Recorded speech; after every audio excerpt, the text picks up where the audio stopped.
आज के पॉडकास्ट में आप सभी का बहुत बहुत स्वागत है। पिछला एपिसोड हमने श्री विश्वात्मा जी के साथ बनाया था, जो कि एक पुनर्जागरण यात्रा शुरू कर रहे हैं, बल्कि यात्रा जारी है। और 15 सूत्रीय मांगे यानी कि 15 मांगे रखी हैं सरकार से, और पूरा देश और विदेश सभी इन 15 मांगों में शामिल कर लिया है। तो पिछली बार जो हमने पॉइंट्स बात करी थी, कुछ पॉइंट्स उसमें से रह गए हैं जिसको लेकर आप जद्दोजहद कर रहे हैं, लोगों के बीच जा रहे हैं। आज फिर हम उस एपिसोड को जारी रखते हुए दूसरा नेक्स्ट एपिसोड आपके साथ बना रहे हैं और दिखाएंगे कि उसमें कौन सी मांगे रह गई हैं। अगर किसी के पास 400 करोड़ हैं तो वो अपने बच्चों को सिर्फ 200 करोड़ दे, तो बाकी करोड़ किसे दे फिर? देश के प्रधानमंत्री को, मुख्यमंत्री को, सांसदों को, मंत्रियों को, अधिकारियों को, सेक्रेटरीज को, सारी शासन तंत्र को, पूरे लोकतंत्र का किडनैपिंग कर लेगा, अपहरण कर लेगा और कहेगा कि मेरे साथ भ्रष्टाचार में सहयोग करो। जिस मीडिया में हमने तुमको भगवान बनाया है, उसी मीडिया में तुमको हैवान की तरह पेश कर देंगे, और जो जनता तुम्हारी पूजा कर रही है वही जनता जूते उठा के मारना शुरू कर दे। मेरे पास चाकू हो और मैं अपने चाकू से अगर टमाटर काटूं, फल काटूं, तब तो वो मैं काट सकता हूं। अगर मैं अपना चाकू आपके पेट में डालने लगूं तो आप रोकोगे कि नहीं? नहीं, तो पैसा और चाकू तो अलग अलग। एकदम एक ही चीज है। हमारा मुख्यमंत्री गुलाम है, वो आजाद हो जाएगा।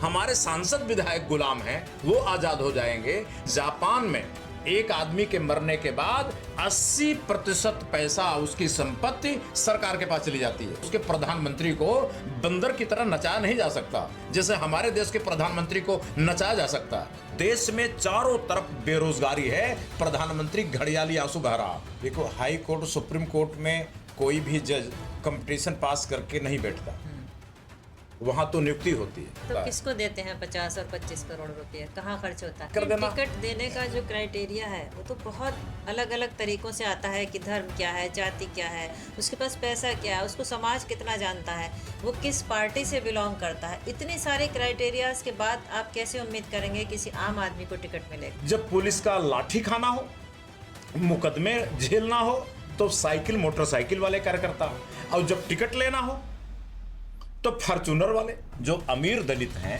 वो गरीब दलितों की पीठ में छुरा घोंप रहे हैं।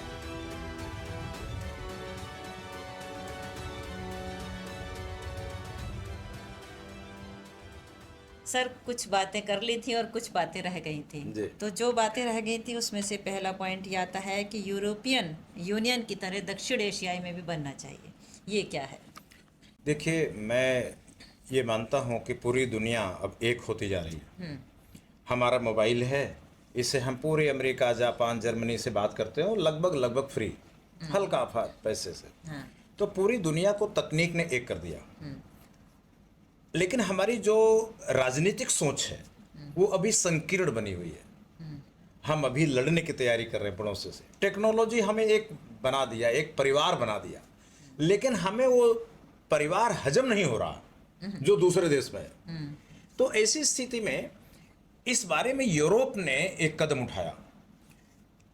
वो कदम ये उठाया कि उसने 27 देशों का एक यूनियन बना लिया, एक संसद बना ली, 27 देशों की एक सरकार बना ली, 27 देशों की एक नोट बना ली, 27 देशों की एक सेना बना ली। ये सब कुछ एक हो गए और बड़े शांतिप्रिय हैं और बड़ी समृद्धि कर रहे हैं। उनकी नोट की करेंसी की बड़ी पावर अमेरिकन डॉलर को मात दे रही है। ऐसा ही मैं कह रहा हूं कि भारत, पाकिस्तान, नेपाल, भूटान, श्रीलंका, मालदीव, ये पड़ोसी देश भी मिलकर के वही काम कर लें।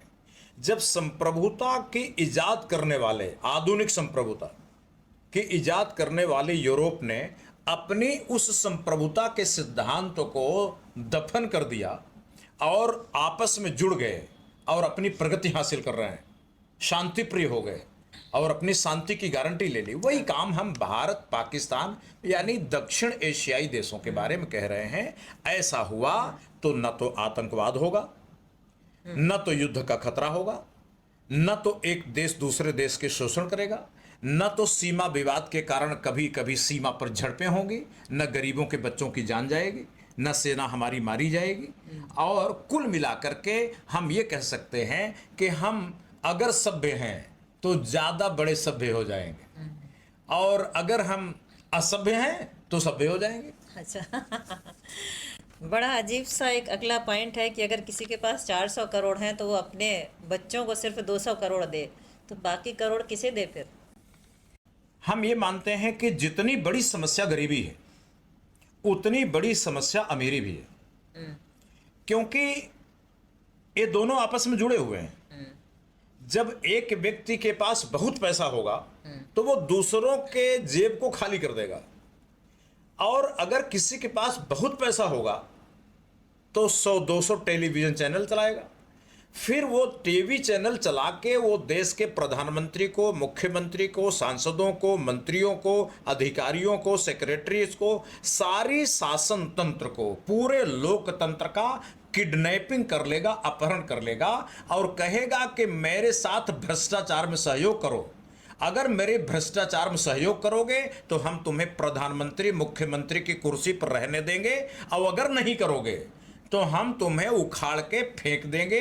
जिस मीडिया में हमने तुमको भगवान बनाया है उसी मीडिया में तुमको हैवान की तरह पेश कर देंगे, और जो जनता तुम्हारी पूजा कर रही है वही जनता जूते उठा के मारना शुरू कर देगी। लेकिन उसका अपना पैसा है, मर्जी है, किसी को भी दे।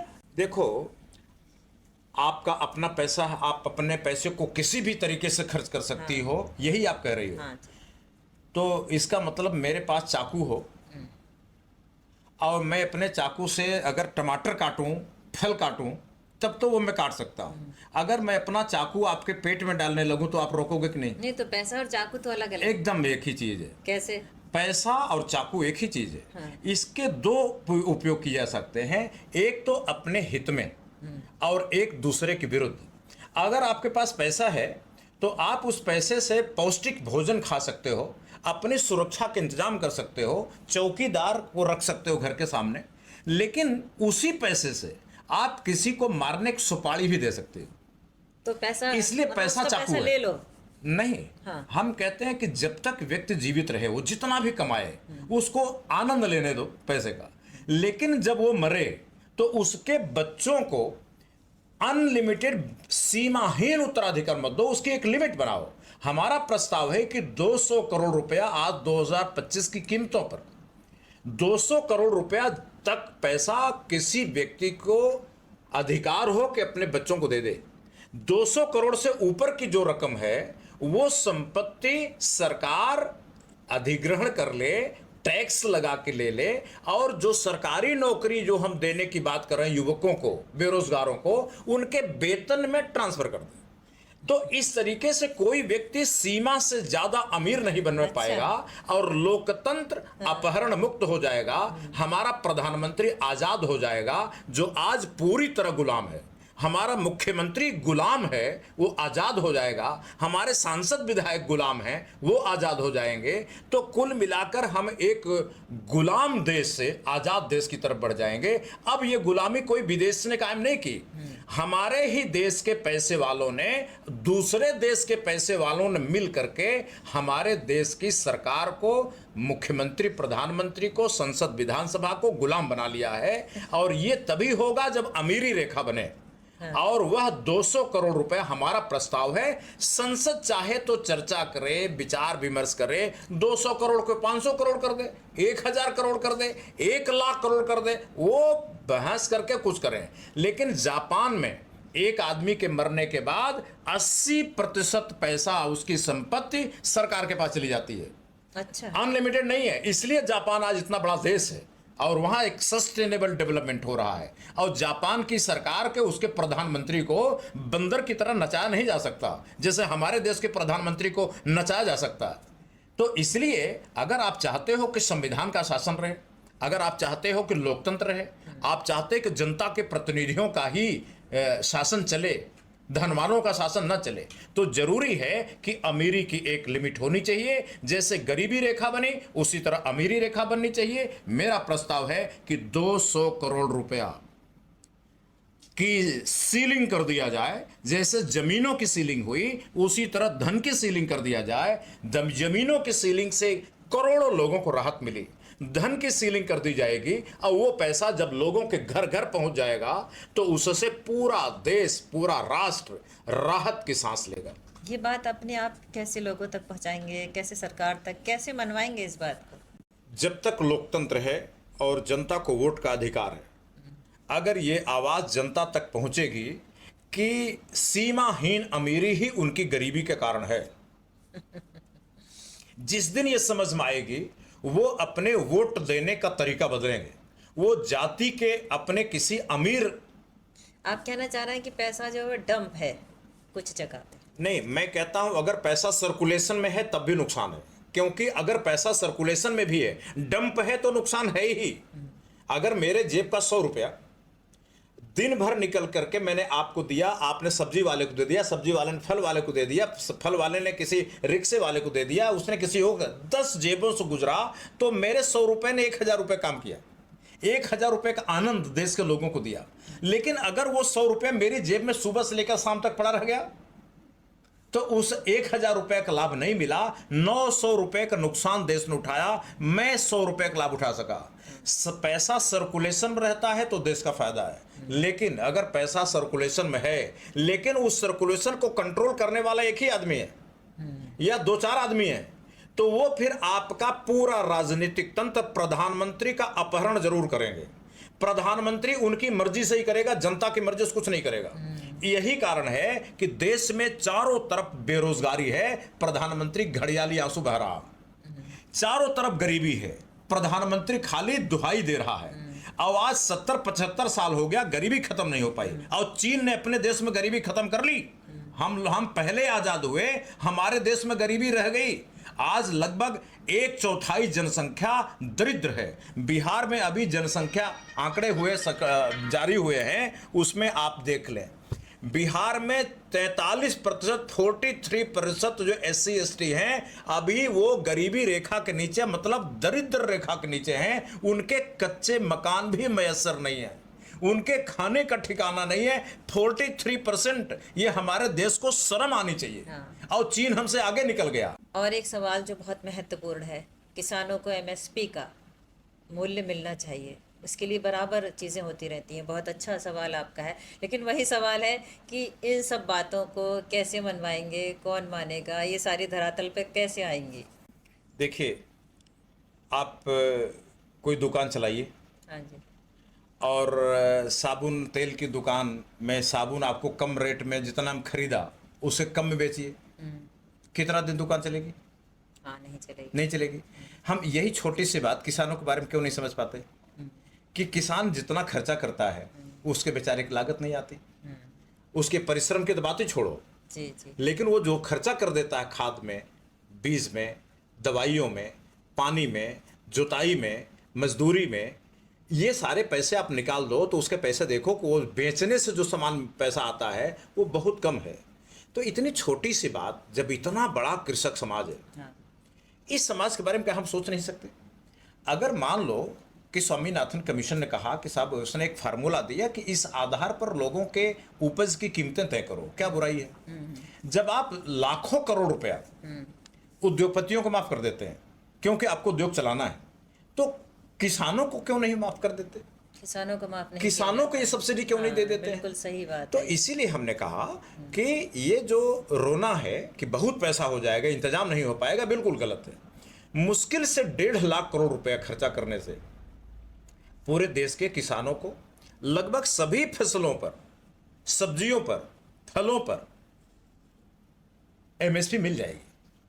उनकी जो लागत है, लागत से ज्यादा पैसा, एक मिनिमम मुनाफा उनको मिल जाएगा। इसलिए मेरा कहना है कि MSP के मामला केवल किसानों का नहीं है।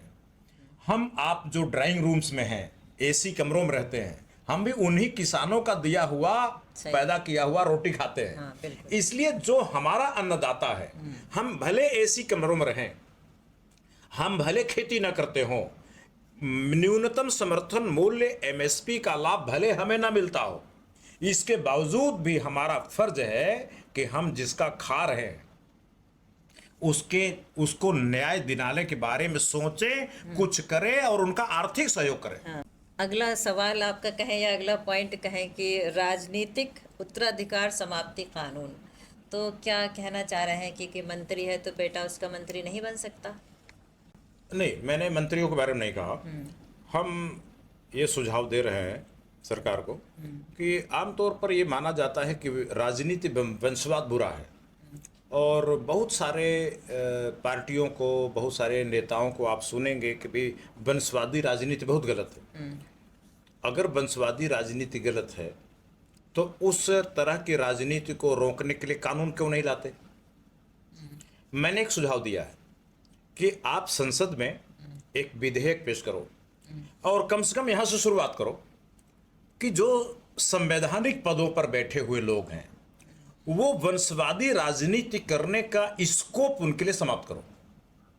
जैसे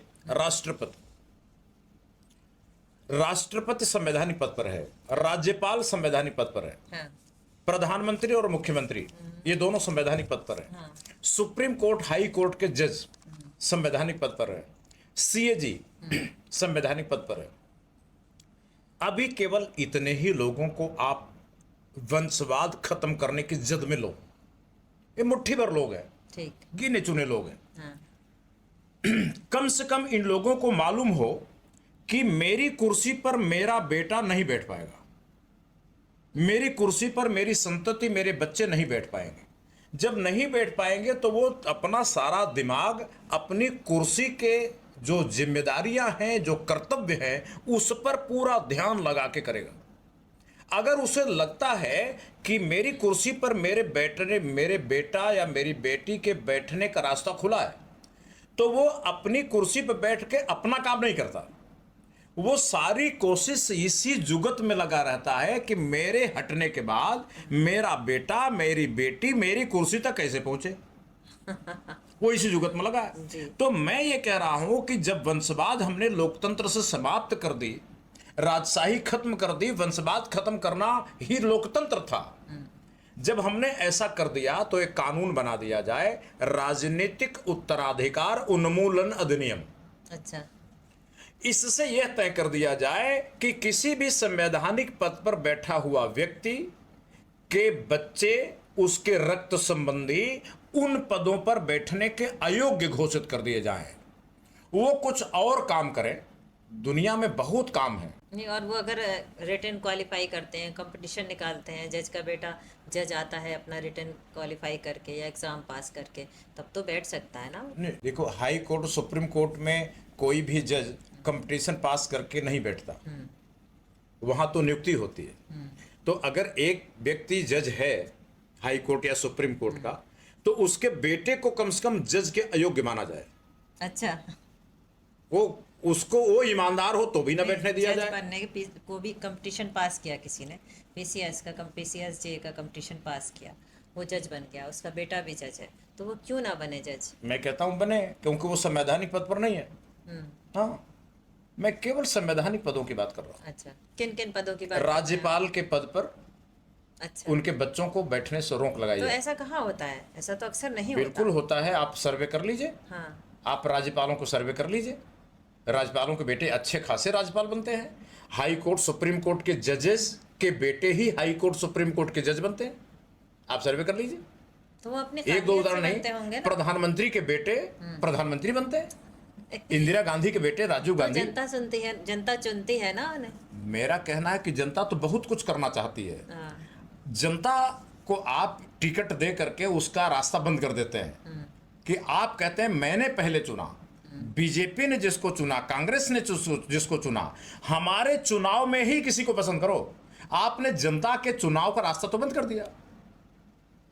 टिकट देके। हाँ, आपने तो पहले से बंद किया हुआ है। तो जनता के इच्छाओं की कदर आप पहले से कहां कर रहे नहीं, हैं? तो हमारे पास निर्दलीय का ऑप्शन है ना, तो लोग निर्दलीय का खड़े हो ऑप्शन सकते है, हैं। तो निर्दलीय 25 करोड़ रुपया खर्चा कर पाएगा। पार्लियामेंट के इलेक्शन में 25 करोड़ रुपया, कहीं कहीं तो 50 करोड़ रुपया खर्चा करने वाला ही चुनाव लड़ सकता है, उस अखाड़े में जीत के जा सकता तो है। किसको देते हैं 50 और 25 करोड़ रुपए? कहाँ खर्च होता है? चुनाव में खर्च करते हैं। आप किसी चुनाव प्रोफेशनल पॉलिटिशियन से पूछिए कि कितने की शराब बंटवाया, कितनी साड़ियां बंटवाई। उनसे पूछिए तुमने गाड़ियों पर कितना खर्चा किया, तुमने पेट्रोल डीजल पर कितना खर्चा किया, तुमने कितना कैश बांटा, तुमने अपने कार्यकर्ताओं को कितना खाने पीने में खर्चा किया, तुमने यहाँ तक कि मैंने तो ऐसे ऐसे लोगों को देखा कि औरतों को चांदी का जो उंगली में पहनते हैं, कोई एक कोई आभूषण होता है, अंगूठी का। पैरों की उंगलियों में और हाथों की उंगलियों में अंगूठियां बांटा। अच्छा। ऐसे प्रचलन होती हैं। वहां कितने पैसे खर्च होते हैं, कल्पना करिए। तो उनके अनाप शनाप खर्चे हैं, और इसलिए चुनाव में इतना खर्च होता है, इसलिए देश का 97% आदमी चुनाव लड़ने और जीतने का सपना भी नहीं देखता। इसलिए देश में 97% आदमी इस लोकतंत्र में कोई प्रतिनिधित्व नहीं रखता। वो संसद और विधानसभा से बाहर है, उसका एक भी प्रतिनिधि संसद में नहीं है, उसका एक भी प्रतिनिधि विधानसभा में नहीं है। केवल 3% आदमी जो 25 करोड़ रुपया विधानसभा पार्लियामेंट खर्च करते हैं इलेक्शन में, और 2 करोड़ से 10 करोड़ 15 करोड़ तक विधानसभा के चुनाव में खर्च करते हैं, वही लोग विधानसभा पहुंच पाते हैं। यानी देश के 3% आदमी का ही प्रतिनिधित्व संसद में हो रहा है, विधानसभा में हो रहा है। 97% लोग बेसंसद हैं, 97% लोग बेसरकार हैं, ये 97% लोग अनाथ हैं। इनकी जनसंख्या 97% है, लेकिन इनका शासन नहीं चलता। इनके ऊपर 3% लोग शासन कर रहे हैं। 97% यादवों पर 3% यादव शासन कर रहे हैं। 97% कुर्मियों पर 3% कुर्मी शासन कर रहे हैं। 97% मौर्य कुशवाहा सैनी पर 3% मौर्य कुशवाहा शासन कर रहे हैं। कहने का मतलब है सबको अवसर मिलना चाहिए। जी हाँ। लोकतंत्र का मतलब क्या है? अगर उनका प्रतिनिधित्व ही नहीं है। साइकिल पर चलने वाला सपना देख सकता है कि वो एमपी एमएलए बन पाएगा? नहीं। मोटरसाइकिल पर चलने वाला सपना देख सकता है कि एमपी एमएलए बन पाएगा? साइकिल और मोटरसाइकिल पर चलने वालों का एक भी प्रतिनिधि पार्लियामेंट में है, विधानसभा में है? नहीं है। इसका मतलब 97% जनसंख्या जो साइकिलों और मोटरसाइकिलों पर चलती है, उनका एक भी रिप्रेजेंटेशन प्रतिनिधित्व विधानसभा में, संसद में नहीं है। इसीलिए हम रिजर्वेशन की बात कर रहे हैं। आप ये नहीं कह सकते कि नहीं, चुनाव आयोग को बोल दो कि खर्चे कम करें, चुनाव को सस्ता बनाओ। ये फार्मूला कामयाब नहीं हो सकता। एक ही तरीका है। तरीका क्या है? ये है कि देश में 25% एमपी एमएलए की कुर्सियां साइकिल वालों को, यानी गरीबी रेखा के नीचे वालों को रिजर्व कर दिया जाए।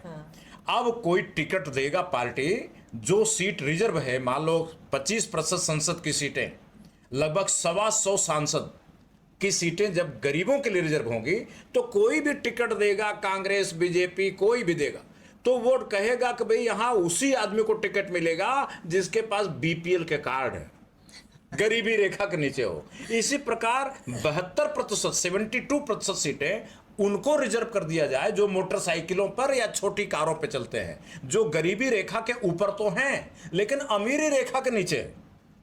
ऐसे लोगों की जनसंख्या 72% देश में है। तो 72% सीटें, 72% टिकट मोटरसाइकिल वालों को देने की मजबूरी बना दिया जाए। जैसे एससी एसटी के लिए अंबेडकर साहब ने रिजर्वेशन मांगा।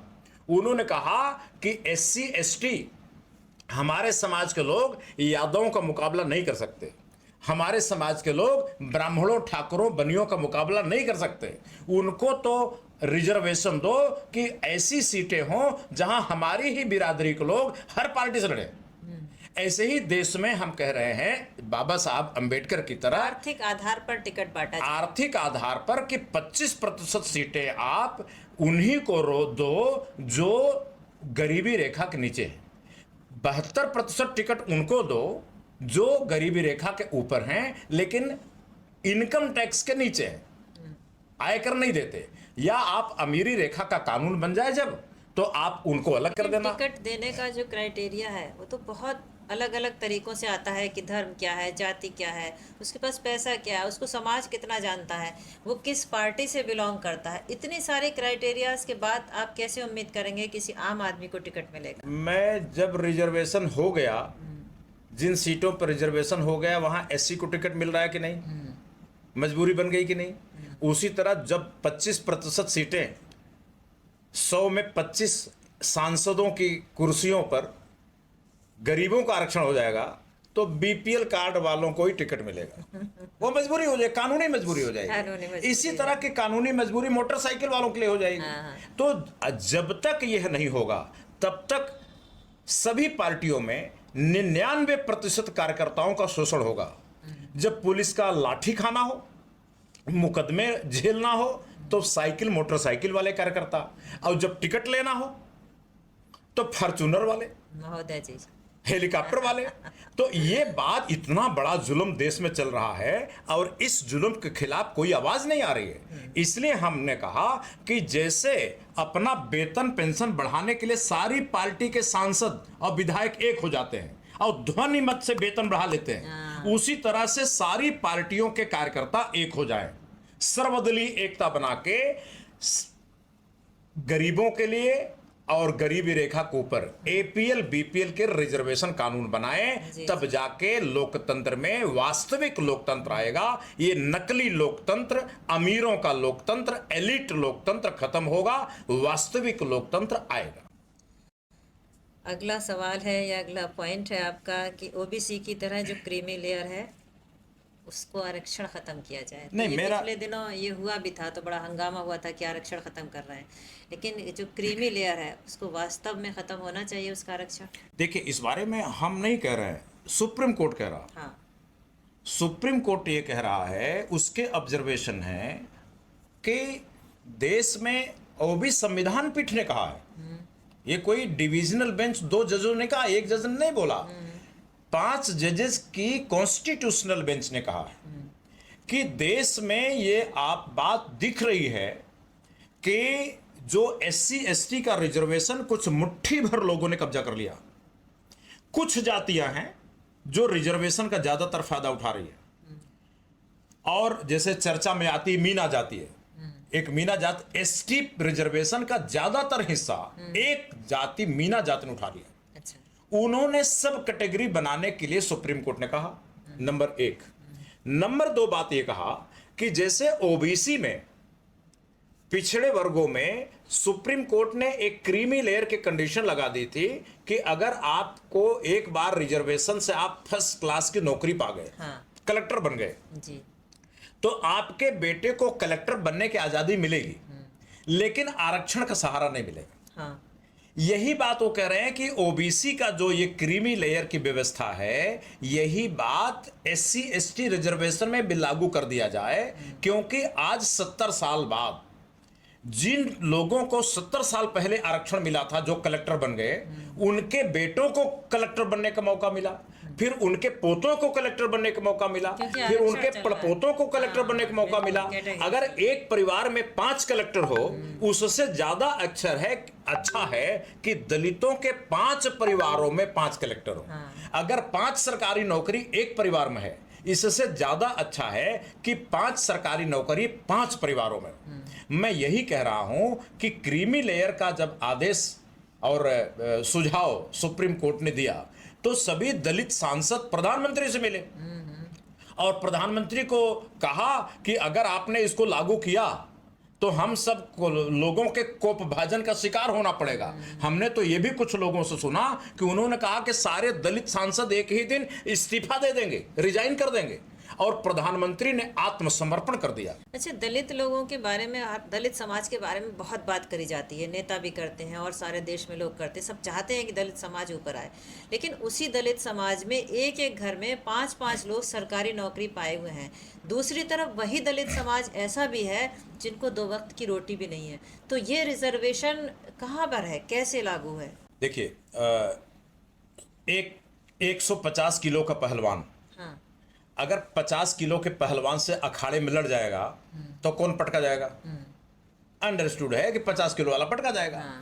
जो एससी एसटी के परिवारों के बच्चे सरकारी स्कूलों में पढ़ रहे हैं, हिंदी मीडियम पढ़ रहे हैं, या अपने लोकल भाषा के स्कूलों में पढ़ रहे हैं, और उन्हीं की बिरादरी के जो सरकार प्राइवेट स्कूलों में, कॉन्वेंट स्कूलों में पढ़ रहे हैं, और अपने स्कूलों में 99%, 98% नंबर लाते हैं, अगर उनको एक ही अखाड़े में लड़ाया जाएगा, डॉक्टर की परीक्षा में, नीट की परीक्षा में, एक ही आईएएस की परीक्षा में, पीसीएस की परीक्षा में, इंजीनियरों की परीक्षा में, रेलवे की परीक्षा में, बैंक की परीक्षा में एक ही अखाड़े में लड़ा जाएगा, तो स्वाभाविक है कि सरकारी स्कूल में पढ़ने वाले बच्चों को लंगी मार के गिरा देगा।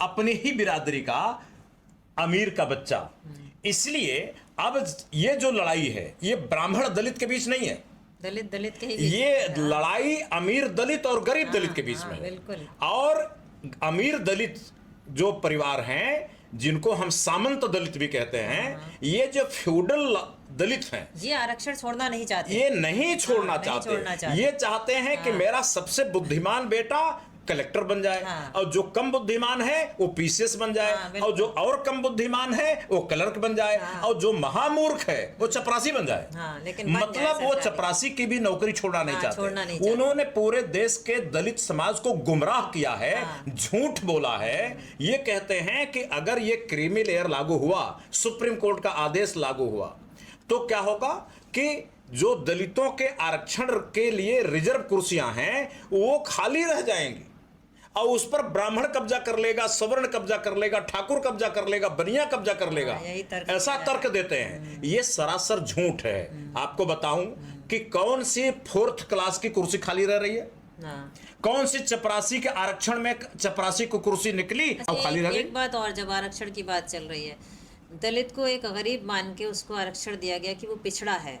जनरल में भी तो लोग, सामान्य जाति में भी तो लोग ऐसे हैं जो आर्थिक स्थिति से गुजर रहे हैं, उनको आरक्षण तो छोड़िए, उनकी तो वैकेंसी ही नहीं है। नहीं, उनको 10% आरक्षण दिया गया। हाँ। लेकिन मैं पहले आपको पहला विषय निपटा लूं, फिर दूसरे पे आता हूं। जी। क्योंकि अभी जो एक अफवाह फैलाई गई है, जो अमीर दलित हैं, वो गरीब दलितों की पीठ में छुरा घोंप रहे हैं। हाँ। जब वोट लेना होता है तो कहते तुम मेरे भाई हो, तुम मेरे परिवार को हो, तुम मेरे जाति को हो, हम एक रहें और हमें वोट दो। मैं एमपी बनूंगा, मैं एमएलए बनूंगा, क्योंकि मैं फॉर्च्यूनर वाला हूं, मैं हेलीकॉप्टर वाला हूं, तो मुझे वोट दो। और जब उन्हीं हमारी बिरा जिनको हम वोट ले रहे हैं, उनके बेटे को चपरासी की नौकरी देनी पड़ती है, तो छाती पर सांप लौट रहा है। तब कहते हैं नहीं नहीं, उनको गुमराह करें, नहीं, तुम क्रीमी लेयर की मत मांगो, वही तो बहुत उससे उद्यम हुआ सवर्ण था। लोगों को नौकरियां मिल जाएंगी। मैं कहता हूं कि वो बताए, ऐसी दावा करने वाला एक भी आदमी, एक भी दलित नेता, दलित चिंतक, कोई भी व्यक्ति बताए कि चपरासी की कितनी 4th क्लास की नौकरियां खाली रह गई, वो भरी नहीं गई। चलो तीसरे ग्रेड पाओ, 3rd ग्रेड की कौन से कलर की कुर्सियां खाली रह गई। मैं दूसरे पाता हूं कौन सी पीसेस की कुर्सियां खाली रह गई। ये जो कुर्सियां खाली रह रही हैं वो विशेष टेक्निकल जो वैकेंसीज हैं, मान लो स्पेस सेंटर है, आकाश में जो स्पेस साइंस है, या फिर परमाणु भाभा अणुशक्ति परमाणु संस्थान में टेक्निकल जो पोस्ट है, प्रोफेसरों की पोस्ट है, जो कुल आरक्षण की कुर्सियों का 5% भी नहीं होती। तो मैं ये कह रहा हूं कि भाई ये जो टेक्निकल है और जो सिविलियन है, जहां जहां खाली नहीं रह रही कुर्सियां, वहां पर क्रीमी लेयर लागू कर दो। 4th क्लास में क्रीमी लेयर लागू कर दो, 3rd क्लास की नौकरियों में, क्लर्कों में क्रीमी लेयर लागू कर दो, और पीसीएस में भी लागू कर दो। जो टेक्निकल हैं, जहां नहीं मिल रहे हैं, उन पर क्रीमी लेयर लागू ना करो। तो मैं कहता हूं 1st क्लास की नौकरियों को छोड़ के बाकी सब में क्रीमी लेयर लागू कर दो। अपनी कौम को इतना धोखा मत दो, उनके पीठ में छुरा मत घोपो, उनको गुमराह मत करो। और इसके लिए मैं कहता हूं कि अगर दलित समाज के अमीर लोग ये बात ना माने, तो जो सवर्ण समाज के लोग हैं और जो ओबीसी समाज के लोग हैं, उनके 2 पड़ोसी हैं, इन लोगों को हाथ मिला लेना चाहिए इनको न्याय देने के लिए। 97% आदमी जो दलित समाज का है, SC ST का है, वो आरक्षण ना पाने के लिए आरक्षित हो गया है। क्योंकि कलेक्टर का बेटा ही कलेक्टर बनता रहेगा, डॉक्टर का बेटा ही डॉक्टर बनता रहेगा, इंजीनियर का बेटा ही इंजीनियर बनता रहेगा। अब ये क्या कहेंगे, तुर्रा इस बात का कि आरक्षण तो जाति को मिला है, गरीब को थोड़ा मिला है। अरे भाई, अब तुम्हारी बिरादरी का अगर गरीब आदमी कलेक्टर बन जाएगा तो क्या ब्राह्मण है? परेशानी बिल्कुल। मतलब अगर दलित बिरादरी का अमीर आदमी कलेक्टर बनेगा तब तो वो दलित है। अब अगर दलित बिरादरी का गरीब आदमी आरक्षण पाया गया तो वो ब्राह्मण कैसे हो जाएगा? वो भी तो दलित रहेगा ना। रिप्रेजेंटेशन तो तुम्हारी बिरादरी का होगा, तुम्हारे वर्ग का होगा। क्रीमी लेयर वाले आरक्षण की बात थी तो बड़ा उधम कटा था। इसका मतलब सही मैसेज कन्वे आम जनता तक नहीं हुआ। मैं कहता हूं कि ये देश गजब का है। देश में संपन्न लोग, वो चाहे दलितों के हों, वो चाहे ओबीसी के हों, वो चाहे सवर्णों के हों, ये संपन्न लोग झूठ फैला देते हैं और पूरा देश मान लेता है। ये और जो विपन्न लोग हैं, लोअर मिडिल क्लास, जिनकी संख्या 97% में कहता हूं, उन बेचारों की कोई आवाज नहीं है। आज इतने बड़े मीडिया के बवंडर में भी उनकी आवाज के लिए कोई चैनल नहीं है, कुछ भी नहीं है। सब लोग झूठ का प्रचार कर रहे हैं। जैसे कि कहा कि वैकेंसियां खाली रह जाएंगी, ये इससे बड़ा कोई झूठ नहीं है। कोई आंकड़ा दे। हाँ, सही बात। ये आंकड़े क्यों नहीं देते हो? अगर आप पास इतना ज्ञान है तो बताओ किस साल में कितनी वैकेंसी खाली रह गई, और आरक्षण किस साल में कितनी कुर्सियां आरक्षण के लिए निकली थी। तो प्रतिशत बताओ कि कितने प्रतिशत नौकरियां दूसरे सवर्णों को नॉट फाउंड सुटेबल में एनएफएस में दे दी गई। आंकड़े दो ना, प्रतिशत बताओ ना कितना है। अपनी कौम जिसने तुम्हारे लिए समर्पण किया, जिसने तुम्हें वोट दिया, तुम्हारा साथ दिया, तुम्हें इस लायक बनाया, तुम्हें इतना अहमियत दी, तुम्हें इतनी इज्जत दी, तुमको धनवान बनाया, कम से कम उसके पीठ में छुरा तो मत घोपो। इसीलिए मैं जीबीसी शासन की बात कर रहा हूं। जनरल और बैकवर्ड, लोग कहते हैं कि नहीं बैकवर्ड का शासन होना चाहिए, ओबीसी का शासन होना चाहिए, दलितों का शासन होना चाहिए। हम कहें नहीं, आज हमारे सामाजिक प्रावधान में सबसे ज्यादा जरूरतमंद दलित समाज है, और दलित समाज में 97% दलित अपने ही बिरादरी के अमीरों के शोषण के शिकार है। उनको न्याय देना सबसे बड़ी प्राथमिकता है। इसलिए जो दलितों के दो पड़ोसी हैं, दलित का घर बीच में है, एक साइड में ओबीसी का घर है, दूसरे साइड में सवर्ण का घर है। अब दलित समाज को न्याय देने के लिए ओबीसी परिवार और जनरल परिवार को एक हो जाना चाहिए। जीबीसी शासन यानी जनरल और बैकवर्ड कास्ट, इनका शासन आना चाहिए, जिससे 97% दलितों को, एससी एसटी को न्याय मिल सके, क्रीमी लेयर लागू करा जा सके, और भी बहुत सारे ये जो रिजर्वेशन का हम बता रहे हैं उसके लिए भी यही फार्मूला है। मैं आपसे एक बात कहता हूं अंत में, एक आदमी अपनी शराब पी के आता है, रात भर अपनी पत्नी को मारता है, और उसकी पत्नी गाय की तरह चिल्लाती है, तो क्या पड़ोसी को कान में रोई डाल के सो जाना चाहिए कि नहीं नहीं तुम्हारे परिवार का मामला है, मैं सो जाता हूं? मानवता क्या कहती है? मानवता यह कहती है कि दोनों पड़ोसी आए और उस आदमी को खबरदार करें कि भाई आगे से हम ये बात बर्दाश्त नहीं करें। तुम्हारी पत्नी है, तुम उससे प्रेम कर सकते हो, कुछ भी कर सकते हो, जो भी, लेकिन तुम अपनी पत्नी को भी मार नहीं सकते। मार नहीं सकते। अगर मारोगे तो हम तुम्हें हाथ पकड़ेंगे, कम से कम और कुछ नहीं करेंगे तो पुलिस को फोन तो करके हम पुलिस बुलाएंगे ही, इतना तो हम करेंगे ही। मैं यही कह रहा हूं कि दलितों के दो पड़ोसी हैं। जो दलितों का 3% अमीर तबका है, वो शराब पी के, महत्वाकांक्षा गुरूर का शराब पी के अपने 97% दलितों के पीठ पे रात भर लाठी मार रहा है, और उसके साथ विश्वासघात कर रहा है, उसके पीठ में छुरा घोंप रहा है। तो ये जो पड़ोसी हैं, ये जो ओबीसी है एक पड़ोसी, और जनरल सवर्ण दूसरे पड़ोसी, इन दोनों को मिलकर के हाथ मिला लेना चाहिए, और सेंटर में, स्टेट में अपनी सरकार बनाना चाहिए, जीबीसी शासन, और दलित 97% लोगों को, दलितों को न्याय देना चाहिए। तो हमारे व्यूअर्स ने सुना कि आपकी बड़ी अजीबोगरीब मांगे हैं, और हम उम्मीद करते हैं कि सरकार आपकी मांगों को मानेगी, बल्कि आपकी जो बातें हैं वो आम जनता के पहले समझ में आना चाहिए, जिस तरह से आपने अलग अलग मुद्दों पर बात की है। और उम्मीद करते हैं कि आपकी आवाज़ सरकार तक पहुंचेगी, संविधान तक, संसद तक, सारी बातें आपकी पहुंचेंगी, और कुछ ना कुछ परिवर्तन देश में ज़रूर आएगा। बहुत बहुत शुक्रिया। धन्यवाद।